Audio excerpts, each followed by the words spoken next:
Greetings, humanoids of the internet. My name is Bob, and welcome to another Kerbal Space Program video. This is going to be kind of an exception to what's been my rule lately, which is I don't do anything ahead of time. I just make it as you see it. But I actually have made up a rocket for a particular purpose, which is to show you that you don't really need to have a gigantic rocket in order to get to the moon. And this is my rocket. Some people would say I cheated slightly because I used a airplane fuselage for the fuel tanks. There's not yet any reason why you can't do that. These are all stock parts, 100% stock parts. Now there's going to come a time when the airplane fuel and the rocket fuel are going to be separated. In other words, you won't be able to use airplane fuel tanks for rocket fuel. But for right now, it's perfectly okay to do that. And these airplane tanks are very light for the amount of fuel they carry. So that's why I did that. The first stage is 3 jet engines. And second and last stage is a aerospike engine. It's able to actually land on the moon with these tanks intact. And these are the landing gears that you use to land on the moon. So let's get started. You may hear some extraneous noise from the fans I have running, or you may not. It may be that the noise canceling will take care of that. Just to show you, sort of give you a scale of how small this rocket is, we're going to have Genesee, who I thought I left on the moon. Genesee, what are you doing back on Kerbin? Okay, whatever. The clone of Genesee, we're going to have him walk out just to show you sort of a comparative scale. And that's his size.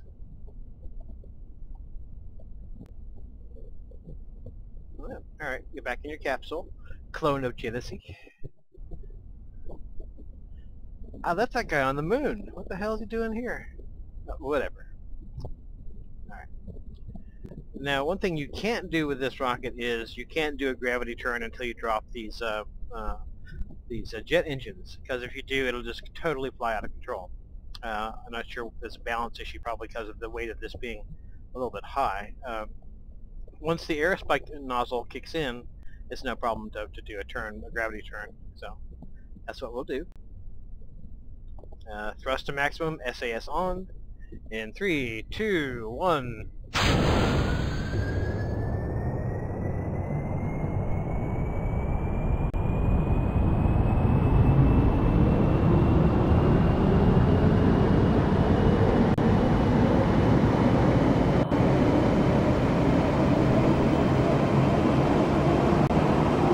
Oh no, the engines are starting to overheat, Captain.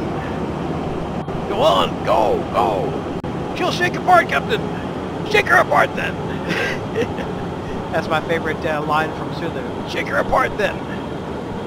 But no, the overheating is not going to be even so much that we need to reduce the throttle. So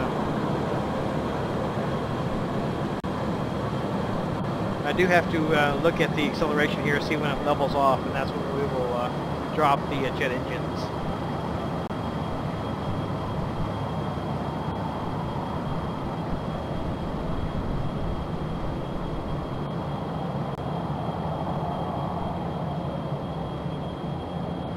Okay.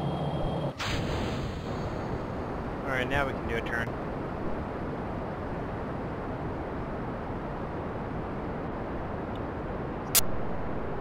I'll do that much for right now.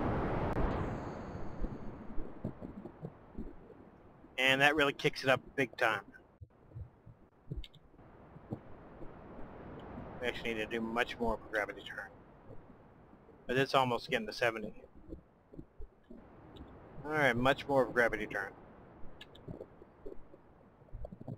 We're almost to 70. Yeah, it starts. Okay, kill thrust. We're at 70. It really starts kicking up there when the aerospike kicks in.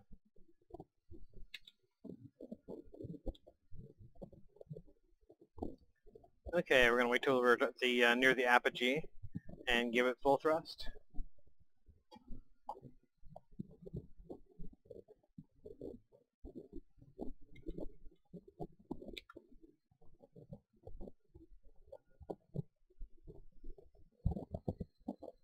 Usually I wait until there's about 45 seconds left until the apoapsis.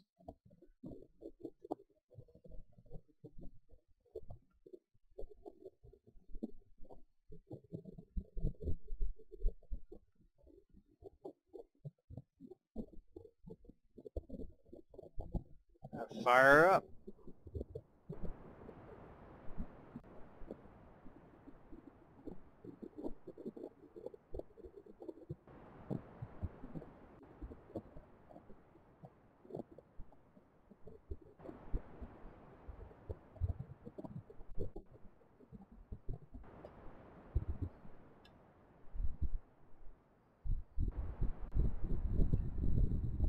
We'll catch up when we get into a nice round orbit.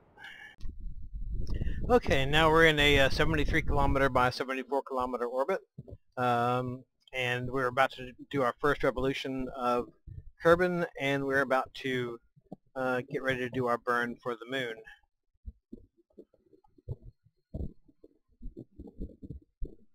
Be right about over the Space Center. Okay, let's do a little time compression. And let's get more pointed in the right direction first. Okay, do a little time compression. Alright, let's check it now.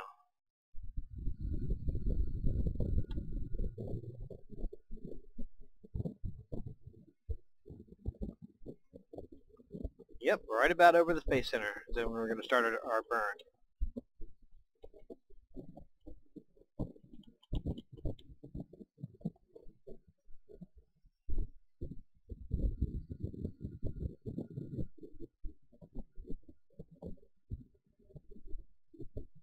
And there.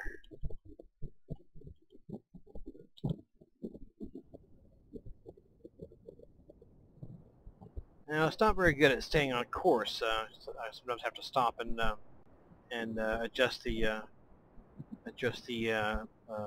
direction. But we'll see what we got here.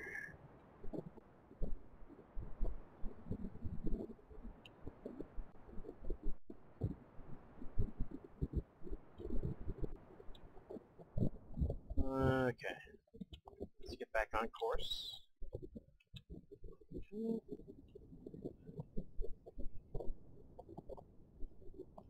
Crap. Pardon my language. Alright, let's try that.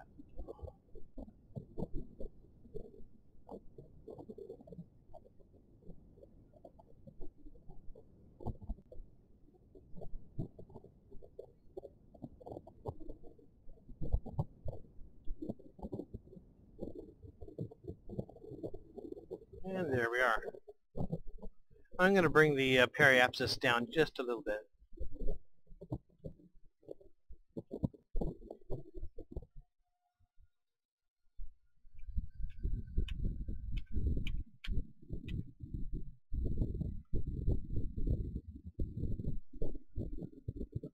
Yeah, a little bit more.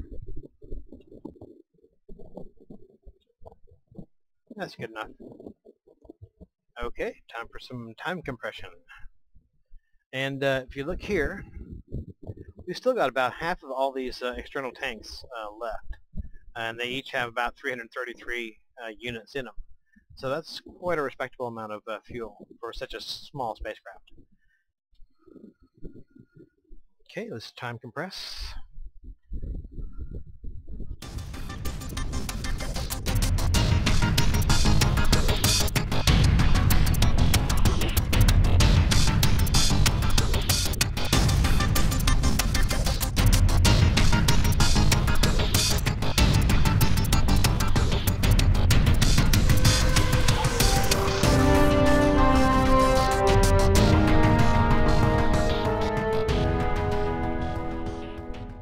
As you see, my moon is quite crowded, so but I'm sure we'll find a parking spot.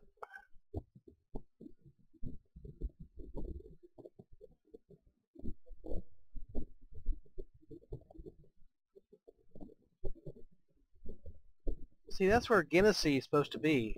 I guess he has a clone.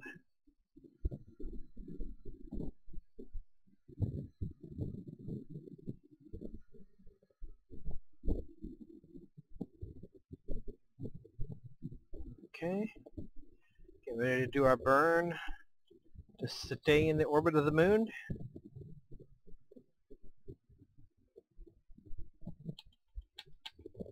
Alright, close enough.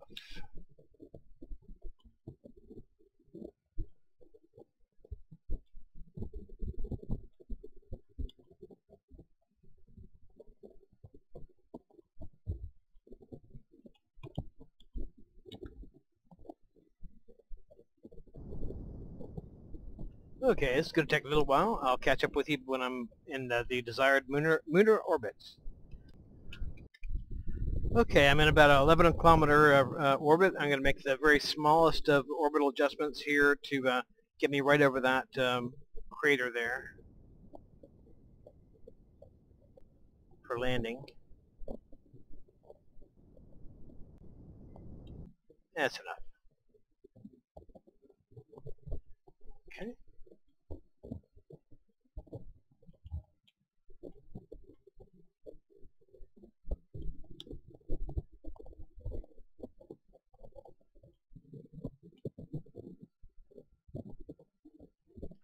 And we'll be back when we're ready to land.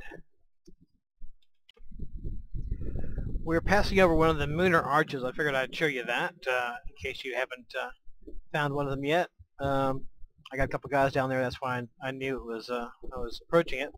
The reason why I'm at about 11 kilometer orbit is it makes things simpler if you don't have to fall a great distance. The further you fall towards the moon vertically, the more vertical speed you can build up, and sometimes that's not an issue. Sometimes it is, and this time I'd just as soon not have a whole lot of vertical velocity to kill. There's the arch. You may have a hard time seeing it on this on your screen. It's right there. Okay, and we're coming up on our burn to land on the moon.